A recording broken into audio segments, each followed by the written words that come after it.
O mundo vive um momento muito complicado em relação às políticas raciais. Temos visto, infelizmente, com muita frequência, violência contra as pessoas, pelos simples fatos de serem. Mas apesar disso, também temos acompanhado a expressão coletiva da indignação contra o racismo.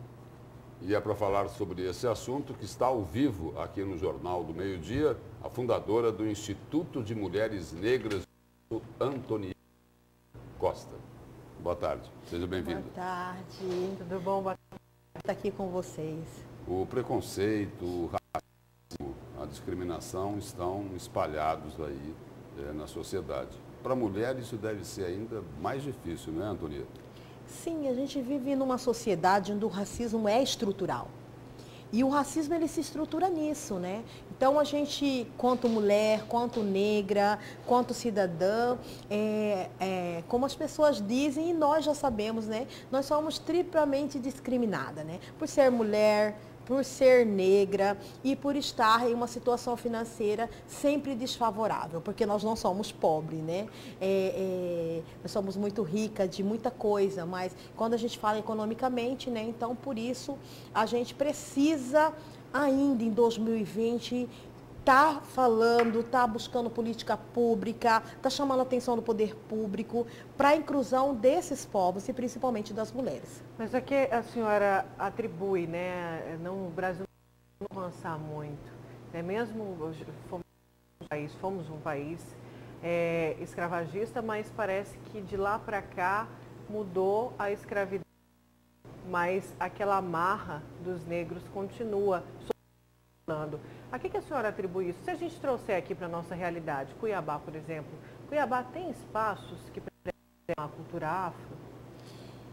Olha, a gente sempre atribui a falta de políticas públicas, porque não dá evolução no conforto, não dá para mudar uma sociedade onde é estrutural, mas você não encontra no poder público um instrumento que possa mudar essa realidade. Não existe política de monitoramento, dentro das secretarias você não se enxerga, você não vê a cara dessas pessoas que no estado pontuam 60% dessa população, no município 54%. Você não vê dentro do mercado de trabalho o número maior que está em exclusão são a comunidade negra. E ela se estrutura justamente na falta dessas políticas que possam incluir essa comunidade.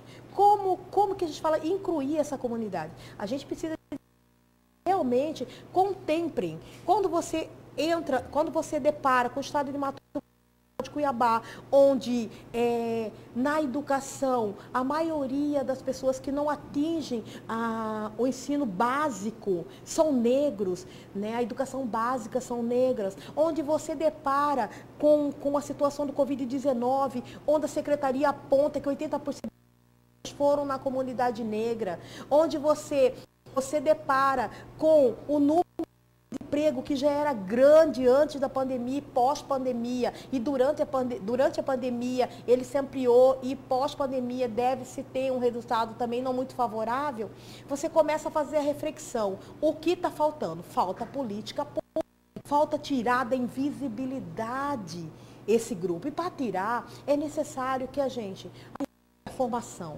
Não tem política de formação, não tem formação voltada à diversidade do modo geral. Imagina para a comunidade negra. Agora, precisa na educação, precisamos na saúde, na segurança pública, precisamos formação dos nossos profissionais. Agora, Antonieta, quando o poder público ele não enxerga todas essas pessoas, você colocou aí, no estado são mais em torno de 60% de negros, né? 60%. Aqui em Cuiabá, mais de 50%.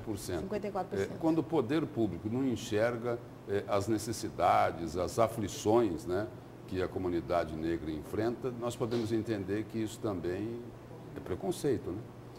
Sim, nós estamos num país racista, num estado racista, num município racista, mas ninguém quer assumir o racismo. Por isso que a gente vem cá. Todos dizem que não são racistas. Se a gente perguntar aqui para você que está em casa, para todo mundo quem é racista? Ninguém quer ser racista. Mas como diz a Angela Davis, né, não precisamos mais de pessoas que não sejam racistas. Precisamos de pessoas antirracistas. O que é pessoa antirracista? É a pessoa que vai fazer intervenção política. Ela vai dizer, não, está errado. Não pode acontecer aqui. Quando ela vê um companheiro, alguém sendo discriminado, ela vai fazer intervenção, ela vai denunciar. Então, só dizer que não é racista não basta para nós, a comunidade negra. Dizer que não é racista é perpetuar o racismo. E quando né? se fala, que eu já ouvi isso bastante, parece que isso tem ecoado muito mais, do chamado racismo inverso, ou do branco que sofre racismo. O branco pode sofrer racismo, Antonieta? Primeiro, que não existe racismo reverso. Segundo, que todos nós podemos sofrer algum tipo de exclusão, mas eu pergunto ao meu irmão branco, à minha irmã branca, a você que está aí escutando, para fazer uma reflexão quando fala que existe o racismo reverso.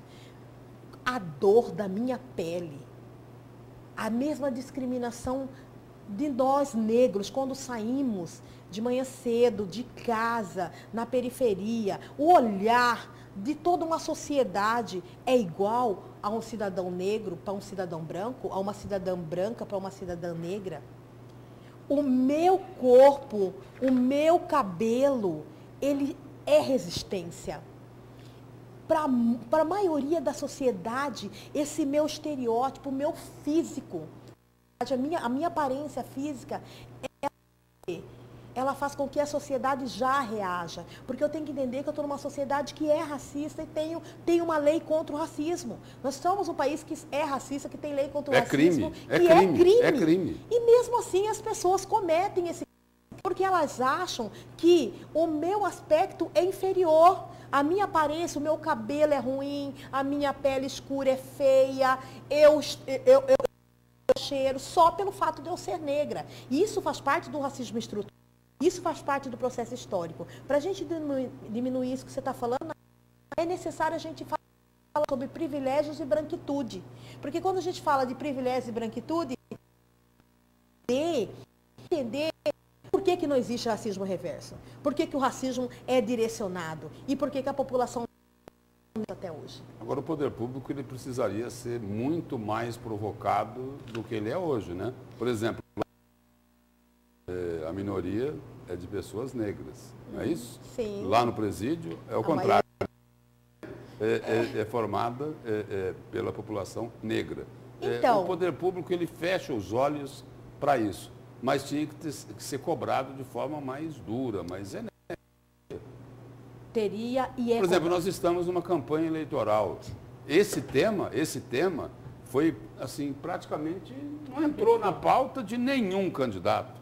Né? Pode ter entrado assim, olha, eu sou negro, mas e aí? E aí? Não, e aí? Não basta. Não basta dizer só isso. A gente sempre diz, não basta ser negro, tem que ser negra, não basta ser mulher, tem que vir para a luta. A gente tem que tentar, Lúcia, é interessante quando você aponta as políticas públicas, eles querem o voto dos negros, nós somos a maioria, mas a gente não é incluído. Se você não a gente não consegue, nós não enxergamos. Não, eles incluem os negros até a tecla confirma. Até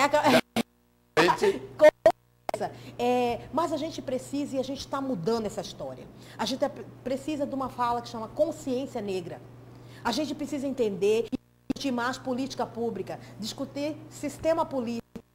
Isso, porque a gente não discute político. E é isso que o Imune faz com as suas rodas de conversa. A gente vai para as comunidades para discutir mulheres negras e o sistema político, para discutir comunidade negra e o sistema político, porque só muda quando você conhece, quando você se empodera. Se dá através do conhecimento. Não existe outra forma de se empoderar. Precisamos estudar, precisamos conhecer, precisamos buscar. Mas mais que isso, precisamos garantir o nosso lugar de fala. Nada de silenciar. O silêncio mata. O silêncio exclui. E é esse silêncio que está permitindo que governantes nos deixem à mercê, que os governantes não nos incluam. E os governantes, mais que nunca, eles têm que saber que o dinheiro é nosso, que a luta é nossa, que quem construiu a base desse país fomos nós. E nós estamos aqui. E cada dia estamos ganhando consciência. Nós temos no Mato Grosso 3 vereadoras negras, Sinop, Cássia, mas nas outras eleições teremos mais eleitas. candidatas e candidatos negros eleitos. Mas a gente precisa de você, da sua consciência. Só você pode mudar. Muito obrigado pela sua presença e pelas informações aqui no Jornal do Meio Dia. Obrigada, Antonieta, e parabéns por ser voz ativa nessa luta de mudança. Obrigada. Eu agradeço e é bom saber que a imprensa está fazendo o seu papel. E é legal quando a imprensa inclui, mostra que nós temos uma comunidade que está aí, que precisa ser vista, precisa ser lembrada.